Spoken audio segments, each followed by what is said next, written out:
بسم الله الرحمن الرحيم الحمد لله رب العالمين والصلاة والسلام على سيدنا نبينا محمد صلى الله عليه وسلم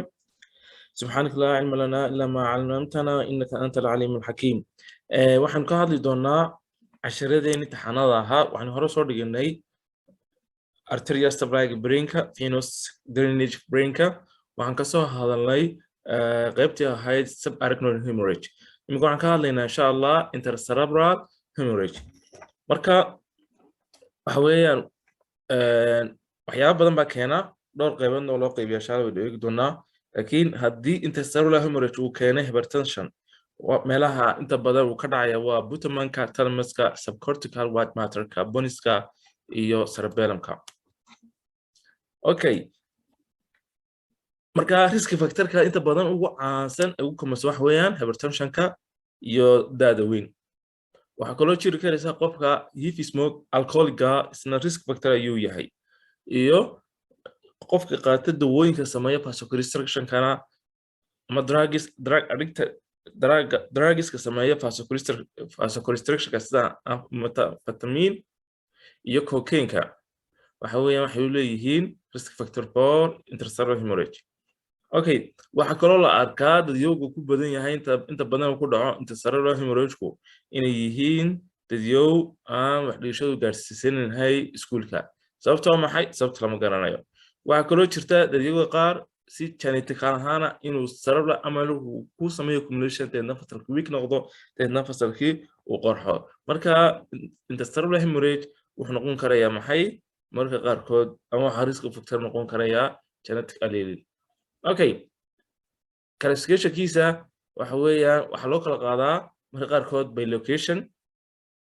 ayaa loo kala qaadaa marka mar waxaan oran karnaa lobar versus non lobar yani mid meel ku eg mid meel ku eg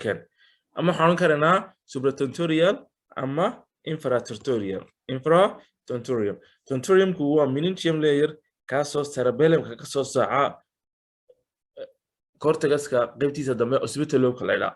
marka waxyaabo badan uu kamid yahay bilirinka uu kamid yahay tumarku waxa loo kala qaadaa supratentorial iyo maxay infratentorial marka infratentorial maxaa noqonaya structure ka hooseeya tentoriumka waxaa noqonaya brainstemka boniska oo brainstem ku jiro cerebellumka pineal glandka maxaa noqonaya supratentorial waxaa noqonaya parietalka temporalka frontalka iyo occipitalka structure ka sareeya tentoriumka okay gormal noqon kara lobar mid meel ku eg waxa uu noqon karayaa marka uu keenay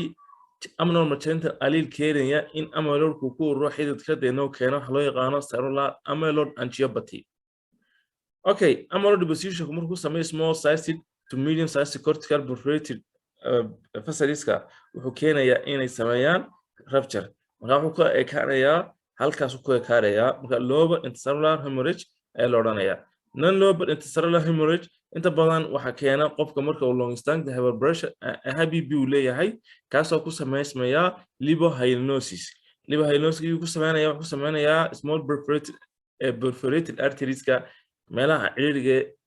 hoose gelaya sida basiga galiya thalamuska boniska iyo cerebellumka marka lipohydrosis wax kala ma aha waa early stage-ka ama wajiga koowaad ee markuu dhacayo atherosclerosis-ku waxay keenayaan hemorrhage-kaasi maaha mid meel ku ekaanaya sidii kii hore oo lobular wuxuu noqonayaa mid extension sameynaya oo ilaa ventricleska gaaraya okay maxaa lagu gartaa waxaa lagu gartaa intercerebral hemorrhage-ka severe headache vomiting iyo elevated ku dhacaya ama korqaad ku dhacaya systolic blood pressure-ka mid qaarkoodna loss conscious buu keeni karayaa wuxuu kari karayaa coma ama sudden death feverku waa ku kooban waxaa la yiraahdaa fever and degain waxay independent prognostic factor u tahay inuu imanayo worse outcome maxaa lagu diagnose karayaa non contrast CT of head marka stroke haduu yahay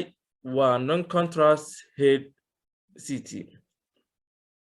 okay treatmentkiisu wax weeyaan in la stabilize gareeyo airwayga ABC-gi haddii uu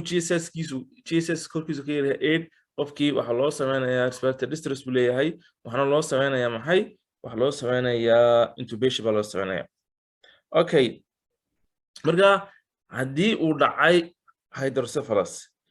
waxa weeyaan waxa loo transfer garanaya neurosurgeonka oo ka qaadaya emergency intervention haddii laakiin aanu lahayn wax hydrocephalus ama calaamadii hydrocephaliska waxa la sameynayaa observation baa lagu sameynayaa marka waxyaabaha qofka neurosurgeonku uu qabanayo markuu dhaco hydrocephalus waxa weeyaan inuu sameeyo maxay ventriculostomy inuu sameeyo inuu siiyo mannitol amaba hypertonic saline uu siiyo okay marka kani waxa lagu yaqaanaa in qofkii BB-giisa intensively hoos loo dhigo oo laga dhigo maxay 140 xagga ninka kale la yiraahdo infractionka isaga BB-ga aan la soo dhigayn waxa la siinayaa intravenous calcium carbonate oo nicardipine iyo beta blockers ayaa la siinayaa marka acute phase-ka qofka BB-giisu way adkaanaysaa inuu soo dago oo restable noqonayaa laakiin aakhirkii waxa dhacaysa maxay inuu oo markaa wuxuu baahnaa in dhowr dawo in la iskugu daro laakiin hodhow waxa weeyaan marka sympathetic uu yaraado waxa dhacaysa markaa qofkii hal dawo inay ku filnaato inna waa inaad la socoto qofka BB-giisa waayo marka koowaad qofka waxa laga yaabaa 2 dawo 3 dawooyin kaaga baahdo laakiin aakhirkii caadi noqonaya oo hal dawo ayaa uu ku controlmaya marka waa la socoto marka BB-giisa marka inaasa ku soo koobaynaa interstitial hemorrhage aad u mahadsantihiin